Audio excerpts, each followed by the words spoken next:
Hello everyone and welcome to Tough Talk with me, Joe Collins. So I've decided to do this podcast firstly because I think tough talk, difficult conversations save lives. And secondly, I decided to do it because obviously I've had a lot of comments recently. I get some negative feedback. People can't understand why I call certain things losers or call certain people who have certain habits losers. I want to go in a bit more detail about why I say these things, and also go into more detail about people with these issues or doing these things that I talk about, how they can help themselves and how they can change their lives.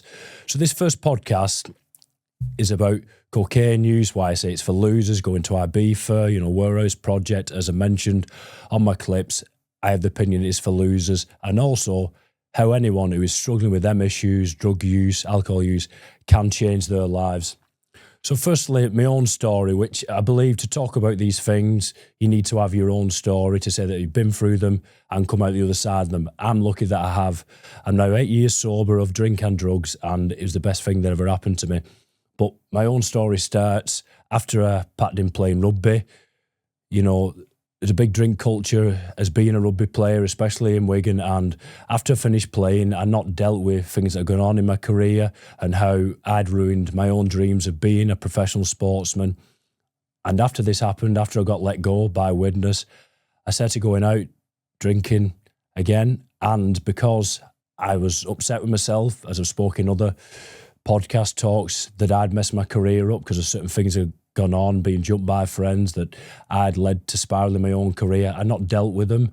I'd got in my own head. I'd let anger build up, and I set it on a path of self-destruction, which a year after playing rugby, I started hanging around with people who were taking and selling drugs. And although before my rugby career, it had been something I'd never gone near. I was too disciplined. I had better standards than doing these things. But because I was feeling sorry for myself, I wasn't in a good personal headspace, I'd started to self-sabotage. So I was hanging around with these people who were taking and selling drugs on a Saturday night. And because of, I suppose, my physical stature, my rugby experience, these people were giving me drugs for free. And I started to slip into them habits, regular cocaine use. I got jumped again during these nights out because I was acting stupid off my head. And then, luckily enough, I got a wake-up call. I say to people, when you're doing bad things in life or you're in a bad place or surrounded by bad people, life will give you slaps, to get you to wake up. Bad things will happen to you. I got jumped again, didn't listen to it. But finally, I got the wake-up call. I was on a night out in Wigan and I took 2 ecstasy pills. It hurts me to even say I did that. I feel quite shameful about it. But I did this and heart was starting to race, started racing, couldn't breathe, felt strange, really didn't feel right. I really started to panic. And I remembered at the same time, 2 lads had died in Wigan doing that same thing, and this really spiralled in my head. And I actually walked into the hospital in Wigan looking for some help. But luckily enough, they realised in the hospital, that it was just a massive panic attack. But I was so ashamed about what I'd done. I couldn't believe that I'd led myself into doing these habits, where I'd come from. I'd worked so hard in my life, but within 2-3 years, just because of one incident and the self-sabotage and how sorry I'd felt for myself, I'd spiraled into a place where I was lucky enough that I'd lived. And I truly believe that I'm lucky that I lived through the stuff I'd done. Although I know people might come and say, I've done worse, I've dropped dates, yeah, fair enough. But, you take them risks, you are lucky to be alive. But I believe I was saved to try and spread this message, and, I was granted a second chance at life and to spread this message and hopefully have a big impact on people struggling with the same issues. And it has been my inspiration to use my darkness to help other people to see the light in life and see that there is more to life than spending your weekends getting pissed, taking drugs, sniffing, doing all the other stuff. And there's a better world and a better life out there. And that if you are doing these things, you are in a bad place. You might not want to admit it to yourself right now, but you're in a dark place and you need to have some hard conversations with yourself. And that's what I'm going to try and do for you with this podcast. What was going through my head at the time, that's why I always think, looking back now, I was so ashamed for 6-7 years after it and never wanted to speak about it. But I decided to put it in a book, and that talking about it would help me feel better and I could help other people using it. But I think what we don't realise is when bad things happen to us in life, we'd put walls up, we develop certain emotions, normally to do with anger and fear. We're fearful about what the future may be like, fearful about what we've done, angry that we've let ourselves down, angry at mum, dad, angry at ex-girlfriends, ex-boyfriends. And this anger is very self-destructive. If you get anger in your head, it can lead you down the most darkest of paths, which it did for me. I was so angry at these friends of mine who jumped me. I was so angry at myself that I'd let them and what they did get in my head so much and mess up my rugby career, something that I'd worked so hard all my life to be a professional sportsman, that I'd messed it up. So anger led me to that place where it was a bit like, fuck this, fuck the world, I'm going to go out, get drunk. You know, I'm big and hard, I can take drugs. You know, it's bullshit now, you think about it. And I suppose because I didn't feel very good about myself, drink and drugs give you a buzz. They make you feel better. They make you feel significant, which is a need we all have. They give you a high. You know, you need highs and excitement in your life. And that's what drink and drugs were doing for me and do for a lot of people. But, you know, A, very addictive. B, could instantly kill you. See the impact it has on your life, as in you're going out all night and you feel depressed and anxious all week. You know, the statistics I've posted recently about if you use drink and drugs on a weekend, you are 16 times more likely to take your own life. So if you're moaning about anxiety, depression the week after going doing these things, well, whose fault's that? Yeah, you might have shit going on in your life. Yeah, life might be hard, but you going doing these things is making it 16 times harder for you. And you've got to have that conversation with yourself that we all have tough times, we all have things go wrong, we all have mental health issues at some point, but it ultimately comes down to what are you doing about it?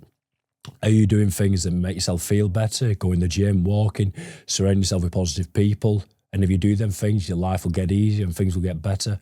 Or are you spiraling? Are you feeling sorry for yourself? Are you going out on a weekend, drinking, taking drugs, surrounding yourself with negative people, staying up all night so you're in a lack of sleep, which is also a really negative impact on mental health, a really negative factor it has on mental health. You've got to be honest with yourself. You know, that's the difference in life. We all have shit go on. We all have bad times, bad things happen to us, but it's how we deal with it. Are you dealing with it through self-sabotage? Or are you helping yourself out and increasing the chances that things will get better? And also it's the point that, you know, these things happen to you, but remember that life is always happening for you, not to you. Are you embracing these challenges? Are you learning from them? Are you growing? Are you wondering how you can get bigger and better from them? Or you think the world's against you? It's poor me, why me? The world's a bad place. And, you know, sat having them same conversations in kitchens about how tough life is and how hard it's been to you and how shit life is. You know, we're all going to get tested in life, but ultimately the success and happiness of your life boils down to these tough moments and how you deal with them and how you face up to them. Or if you're doing what I did 8 years ago and basically being a pussy and running from them, yeah, it's okay to fall. It's okay to fuck up. We're all going to do it. Don't beat yourself up if you do, but if you're continuing to make the same mistakes, you are acting like a loser. And I say that word loser, you know, I first put the post on about people who go into IB for being losers. I'm not attacking them as an individual. I'm attacking their actions, their habits, because that's what I was. I was a loser because I had people who loved me. I still had a lot going for me in my life. And I was choosing to go out and risk everything on a Saturday night just because I felt sorry for myself. That was me being a loser. And when I say people who go to them places are losers or it's for losers, that's why. Like, if you can go to them places and just have a couple of drinks and not take drugs, fair enough, crack on. You know, very few and far between actually do. There's a lot of people who comment on my posts and who go to them places who pretend they don't. And we're not going to beat around the bush, they pretend they don't. So, you know, I'm counting you in this too. Be honest with yourself. If you are doing them things there, don't pretend it and pretend it's okay. But they are for losers. You know, that's the highlight of your year. You work hard all week, train hard, just so you can go to a place that it all revolves around drinking all day and taking drugs all night. You're acting like a loser. And you are better than that. I have massive belief in every human being has potential in this life, no matter what they've been through, to be successful, to find happiness. They all have talents, gifts. You know, you could be so much bigger and better than what you're doing. You might say, oh yeah, I'm running 2 businesses. I get the comment a lot, running 2 businesses. I'm a professional athlete and I still go to these places or do these things. Yeah, but if you're doing them things, you haven't mastered life yet because you still have to go out and drink and take drugs to be happy. So you are not successful yet. You're part successful, but not fully successful. Full success is having successful job, successful business, successful with your family, and success in your own mental health where you deal with everything positively.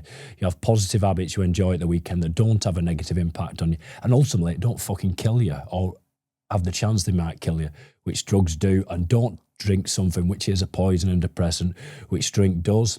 So that's what my ultimate goal for my life is. And my ultimate goal is for people who are helping us to spread my message, having complete success in life and not just half of it on, of having one part of your life happy. It's about having both, because it's a big passion of mine that obviously I'm from a semi-professional sports background. I used to play for Warrington and Widnes, rugby league, mainly academy and reserve team. And I experienced a lot of tough men, could play physically very hard, play the game very hard, train very hard. And I'm coming across a lot of men who'd like to say they're tough in the gym, whether they're good at boxing, MMA, lifting weights. But then on the weekend, they became very weak men because their way of dealing with the stresses of life involved heavily drinking and taking drugs. Example, there was me, or I was them. And that's not really being tough. I suppose anybody can go and train hard. It's simple. Go there, give it your best, act tough, or go and fight. But a real strong man or woman can deal with his demons, can deal with his past, can deal with the stresses that are going on in their lives in a positive manner and help themselves out by doing things that will make their life better and easier. Talking. I'm a big fan of talking. When I'm saying people be strong, talk, get help. If you want to go see a therapist because you've got things going on in your life and you want to go and talk about them to somebody private, somebody's not in your family, go do it. That's strong. That's tough. That's being hard for me. Get help, whatever it may be, or talk to someone in your family, or, join the gym. Message me, have a conversation with me or anybody else who's a life coach or into the mindset world on Instagram, or someone local to you. Book in with a PT, somebody who can make you feel better. Go and get help. But don't sit there shoving up your nose on a weekend and drinking and making all your problems worse and feeling sorry for yourself, because it's going to spiral. And you might think things are hard now, but they're only going to continue to keep getting hard.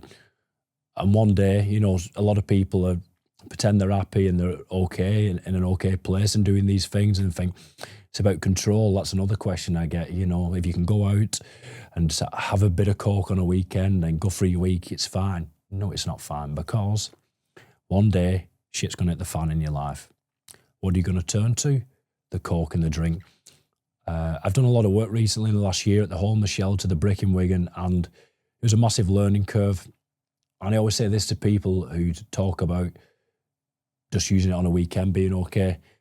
Do you think them lads at the Homeless Shelter who have got there because they spent their money on drink and drugs and ended up addicts, do you think they just woke up one Monday morning and started sniffing cocaine and sniffed it all day, every day? No. They was on a night out probably with their friends, having a good time, started taking coke. It started becoming a habit on a weekend regularly. And then the shit hit the fan in their life. And what do they turn to? Drink and drugs. So it may seem okay right now, but again, when the shit hits the fan in your life, that's what you're going to turn to. So make your life easier. Don't be doing it now. Trust me.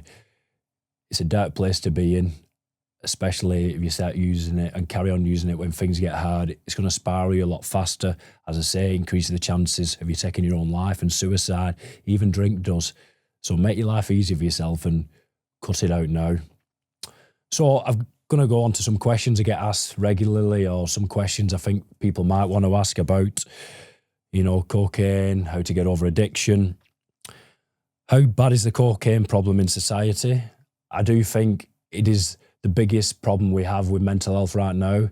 In Wigan, the town I live in, suicide rates are one of the worst in the country, mainly due to cocaine. People want to say it's not, it's because of the lockdowns, because there's not enough help. No, it's cocaine. The increase in cocaine in the last 10 years and drug use on weekends is the main factor behind the suicide rate, because, as I keep repeating already, I find it just takes you to a whole different level of negativity in your head, of spiralling, of anxiety, because it gives you that much of a high. When you go that high up, you've got to come down. So people are using it to make themselves feel better when they're already in a bad place. But then because they're using it to make themselves feel better, it's boosting them up, and then they come down 10 times as bad. So that is why the suicide rates are increasing. And I say I'm sick of hearing the stories, but I want to help them people. I'm sick of hearing stories of young lads or girls taking their lives in Wigan, and I presume it goes on in other places, and all the friends are doing cocaine at the funeral. Like, come on, guys, wake the fuck up. What is going on? Stop feeling sorry for yourself. Have some honest conversations with yourself. You are doing the thing that's led your mate to killing themselves, and you're doing it at their funeral. Do you think that's what they'd want? Do you think they'd want you to be having the same demons, the same issues that led them to taking their own life? It's the last thing they'd want. If you're one of them people who's done them things, or you've got a friend at the minute who has taken their own life and you're going to the funeral and you're thinking of taking that shit with you and all doing it, wake the fuck up. Come on. You are bigger and better than that. Help yourself out. So, yeah, it is the main cause of the suicide rates in this country, and especially in Wigan. So it's a massive problem that needs to be addressed better, because I feel like, I don't know if it's just from movie stars, rock stars taking it, it's become condoned, like it's okay to do it on the weekend. It's, you know, there's a lot more drug dealers about. It's become condoned, and that is the massive problem, that it's not seen upon as such a negative anymore. It seems as okay, you know, like drug dealers are quite respected in society. People shake their hands and look up to them and, you know, think they're okay people. They're not. They're the devil. They're doing the devil's work to you, your family, communities. Stop respecting them. We need to address them and disrespect them more, and realise that they are absolute cancer and causing horrendous harm in our communities and to our generation, our young people who are only just getting started in life, who, you know, got their lives ahead of them, but it's getting taken away. I know it's their choice to do it. The drug dealer's not forcing it on them, but when people are under the influence of alcohol or have got shit going on in their lives, they're a lot more vulnerable. And if it wasn't near them as much, you know, they'd have a lot better chance of choosing different options and taking better paths and not going to them places. But, you know, they're the cancer that's having a real destructive impact on our generation and future generations. And I will keep fighting myself to try and spread the message and get that change. The next question I got: why do I always say Ibiza and Warehouse Project is for losers? So I think when you're helping people, as I've learned over the last couple of years, you hope that putting an arm around them and having someone to listen to them is going to change them. And I wish it did. I wish it did for all. My life would be a lot easier and a lot more people would turn their lives around. And for some people, it does work. For some people, that method has worked. But most people, it doesn't, because you'll have a bit of chat with them. They come in, they've got the court problem. You have a little bit of a chat with them and they say, oh, yeah, I'm going to change. A couple of weeks later, something goes on. They go back out with their mates to the pub. They don't change. They go back to it. People only change when the pain is too much. It took me being scared I was going to die for me to wake the fuck up and change my life around. And that's what it takes for people. So I call them losers, really, to break their patterns, to break the thing in their head of condoning it. It's like, oh, he's calling me a loser. Yeah, that moment of me calling them a loser might not specifically help them, but I want to push them along a journey of realising that what they're doing is stupid. I want to give them a little bit of pain. I want to slap them across the face from a loving place. Well, I obviously can't do that, but I'm doing it with words, saying you are a loser. And then I'm hoping from that point, you know, the next day I put on video on, and as I'll go on in this podcast to explain about how to change, how to improve your life. So from that pain, hopefully, they'll start to resonate with some of my videos, and things will probably happen to them in their life. You know, it takes usually a build-up of things, a build-up in pain for someone to change. You know, the partner might leave them, one of the friends might die because of drink or drugs. The more pain you can associate to what you're doing, the more likely you are to change. And I was lucky I got that moment that shit me up and changed me. But some people, the pain threshold isn't big enough yet. They've not hit rock bottom. They've had a few falling outs with a girlfriend or what have you. So the pain needs to be more. You need to really, if life's not giving you that slap to change, you need to have that slap to yourself, give yourself that slap, or go to a coach who will give you that slap, or a friend or a mentor.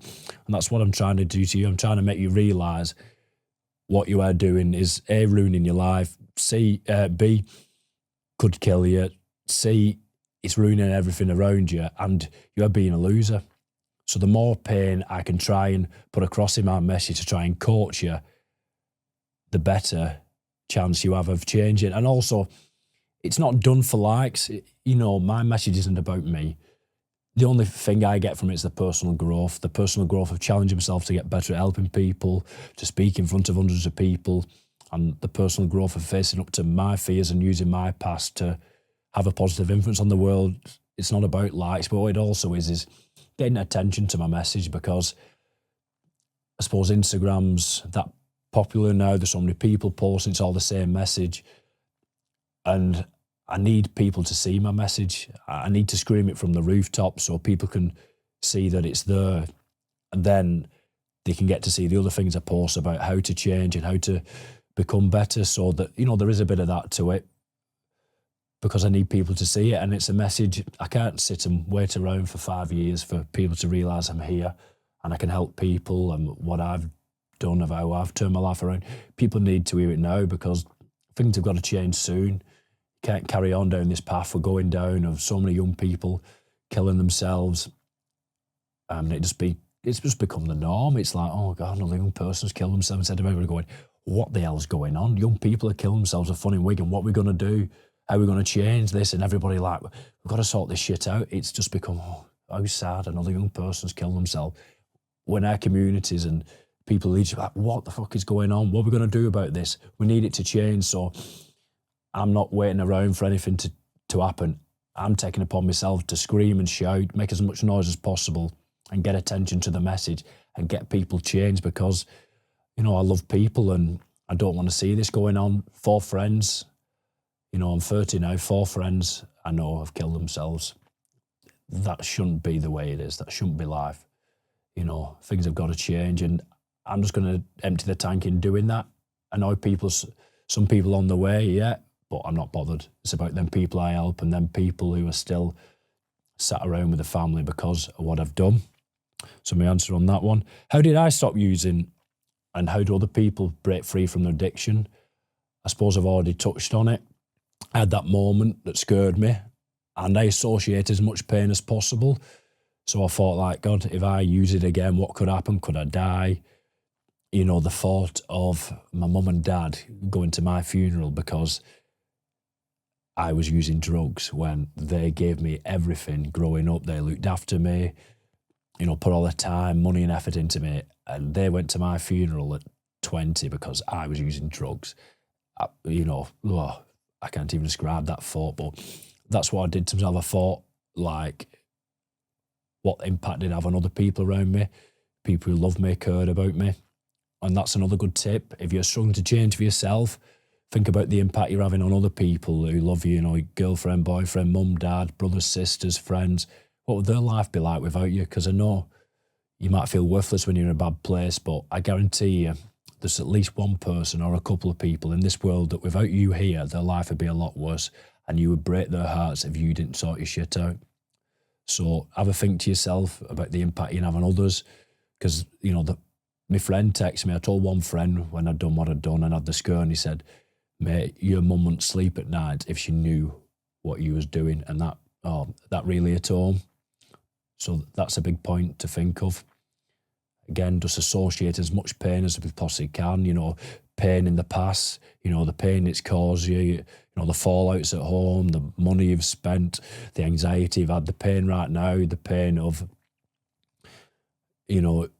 it killing you if you take the wrong stuff, pain of how you're going to feel the week after, and then pain in the future of if you keep doing these things, you're going to have no money, end up homeless, lose your loved ones, lose your whole potential and waste your life. Think about past, present, future. I was listening to a Tony Robbins video the other day. He said that's the best thing to do. I really like his stuff and he's helped me a lot. If you can associate pain from the past, pain in the future, and pain in the present, you will change. So the more pain, the better.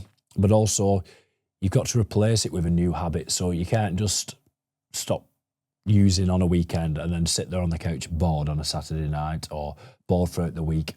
You need something to replace it with. And as always, the best one, in my opinion, will always be the gym. I've seen very few people change without the gym. Gym or religion, gym or church, really the main two things I've seen people use to change because it makes them feel better. It's a place they can let off some steam and also have good conversations, be surrounded by like-minded people and feel sort of happy and loved, and increase their self-confidence. So you've got to get to the gym or get out walking, get out running. You need something else that replaces that high you get from the drink and the drugs. And so there's nothing better for doing that than the gym. You know, if you're scared of doing it, reach out for some help, get a PT, book a class. You'd be scared at first, you know. That's the thing with drink and drugs. You don't have to try hard to get the buzz. But going to the gym or running, you know, walking up a mountain, you do. But at least that buzz is sustainable. At least that buzz doesn't give you a hangover or make you feel anxious. And if you can push yourselves to start putting yourselves in them environments and training hard and working out, you wonder, like, why the hell was you ever spending 50 quid on a bag of cocaine? So replace it with a positive habit, or even if it's just going to a meeting, a meeting, and or Andy's Man Club, whatever it may be, talking to other people. Replace it with something that makes you feel better and, you know, will improve you as a person and make your life a better place. So again, associate as much pain as possible is first step. Second step, pleasure.